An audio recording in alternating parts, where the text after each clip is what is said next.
Olá, minhas irmãs! Chegamos aqui à semana 4 do desafio Rotina com Propósito e hoje a gente vai falar sobre o capítulo do livro que tem o título de Perdendo as Chaves. E nesse capítulo, a autora ela conta uma situação em que ela está num dia atarefado para sair de casa e na hora de sair ela descobre que perde as chaves. E como esse acontecimento muito corriqueiro pra gente, muito do cotidiano, muito do ordinário da nossa vida, faz ela refletir sobre coisas tão profundas, sobre a necessidade de controle, sobre quanto esse controle é ilusório, sobre como a nossa perspectiva sobre determinado fato é apenas uma perspectiva, e isso tudo a autora reflete nesse capítulo 4 do livro Liturgia do Ordinário, que é onde a gente está baseando o desafio. E aí eu separei aqui um trecho que eu vejo como muito interessante para essa primeira parte, que ela diz assim: quando o dia é amável e ensolarado e tudo está acontecendo de acordo com os planos, posso parecer uma pessoa muito boa. Mas pequenas coisas dão errado e interrompem os planos que revelam quem realmente sou. As minhas rachaduras estão à mostra e eu vejo que preciso profundamente da graça. Eu gostei disso aqui, queria até destacar quem realmente sou. Porque normalmente no nosso dia a gente tende a achar que a gente é uma pessoa boa, e que quando acontecem essas coisas que nos tiram do sério, essas coisas nos colocam num estado diferenciado. Quando não, quando essas coisas elas revelam quem nós realmente somos. E esse capítulo ele caiu como uma luva para mim no dia de hoje, porque eu percebo que eu tô de TPM.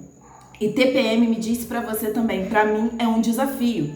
E hoje eu estava assim, meu Deus, eu estava me sentindo como ela fala em alguns momentos aqui do livro.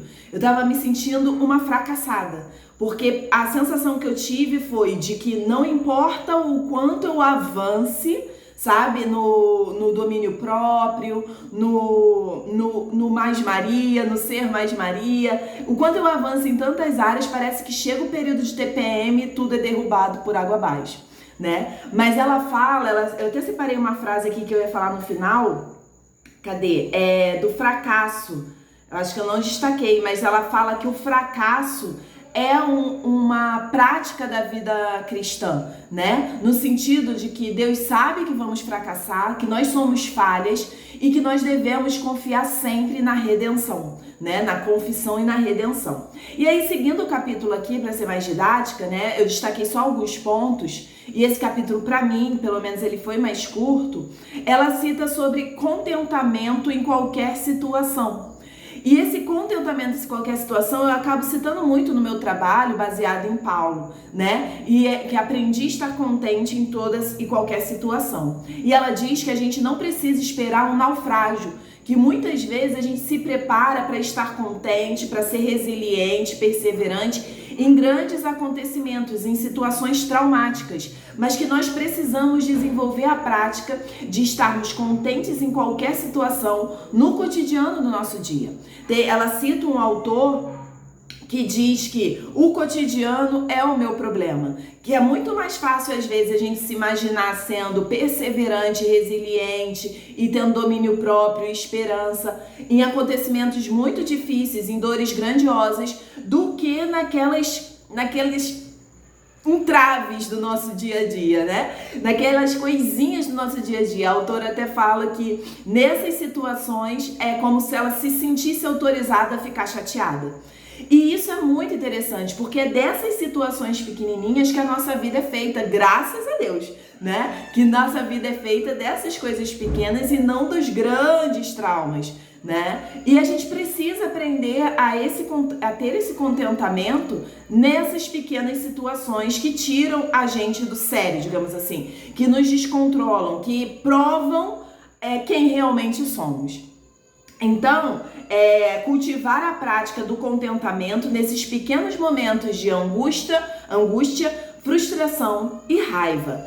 Arrependimento e fé, ela fala que são ritmos constantes da vida cristã, como inspirar e expirar. Arrependimento e fé. Tem uma frase que eu achei muito brilhante, que arrependimento não é um clímax em Cristo, mas um dia em Cristo. Olha que coisa tremenda, né? Porque ela ainda começa a falar disso, falando que a gente tem o costume de pensar em arrependimento como um momento emocional, de grande contrição, mas que o arrependimento ele deve ser tão cotidiano quanto respirar. Então, o arrependimento não é um evento, é mais um dia da sua vida cristã.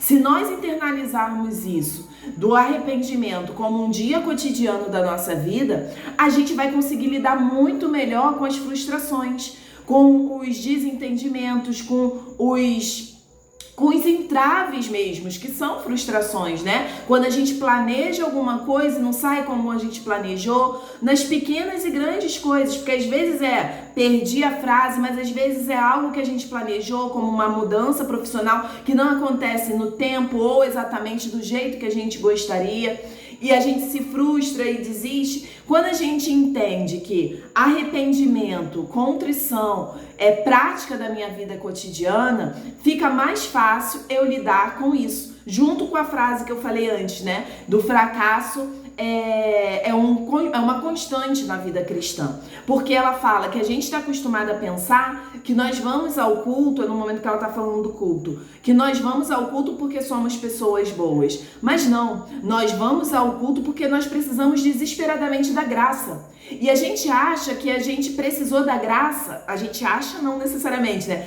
Mas a gente age cotidianamente como se a gente tivesse precisado da graça num dia, num evento, no momento em que a gente rendeu a nossa vida a Cristo. Mas a gente precisa da graça, assim como a gente precisa respirar. Porque no momento em que a gente se rende a Cristo, a gente não se torna uma pessoa boa, inerrável. Muito pelo contrário, a gente continua errando, mas agora a gente sabe que tem redenção. Então, o arrependimento é admitir quem eu sou sem autojustificativa.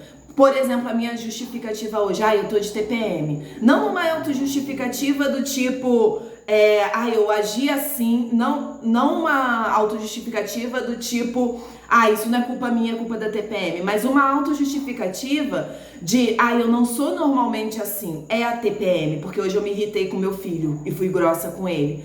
Mas não é isso.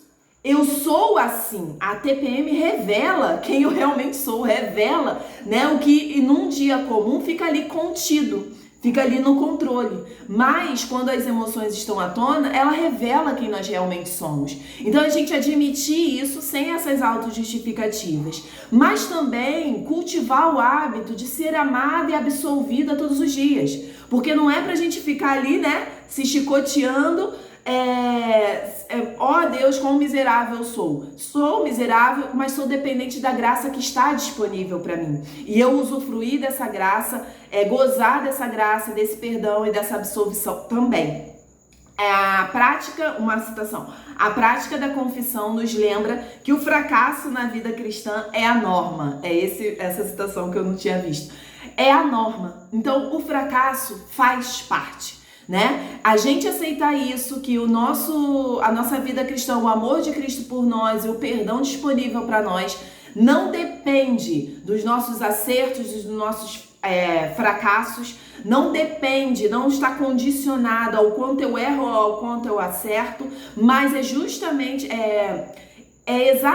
na medida do amor que ele escolheu derramar, né? A graça, eu não mereço, é favor imerecido e está disponível para mim. Quando eu entendo que o arrependimento, que o fracasso é a norma, eu entendo que o arrependimento é mais um dia em Cristo, né? É mais um dia em Cristo. Isso me traz leveza para viver a minha vida cristã com intencionalidade e propósito no meu cotidiano, não apenas no momento. Que é o que a gente está buscando aqui nesse desafio, amém? Então, o desafio dessa semana vai estar aqui na descrição do vídeo.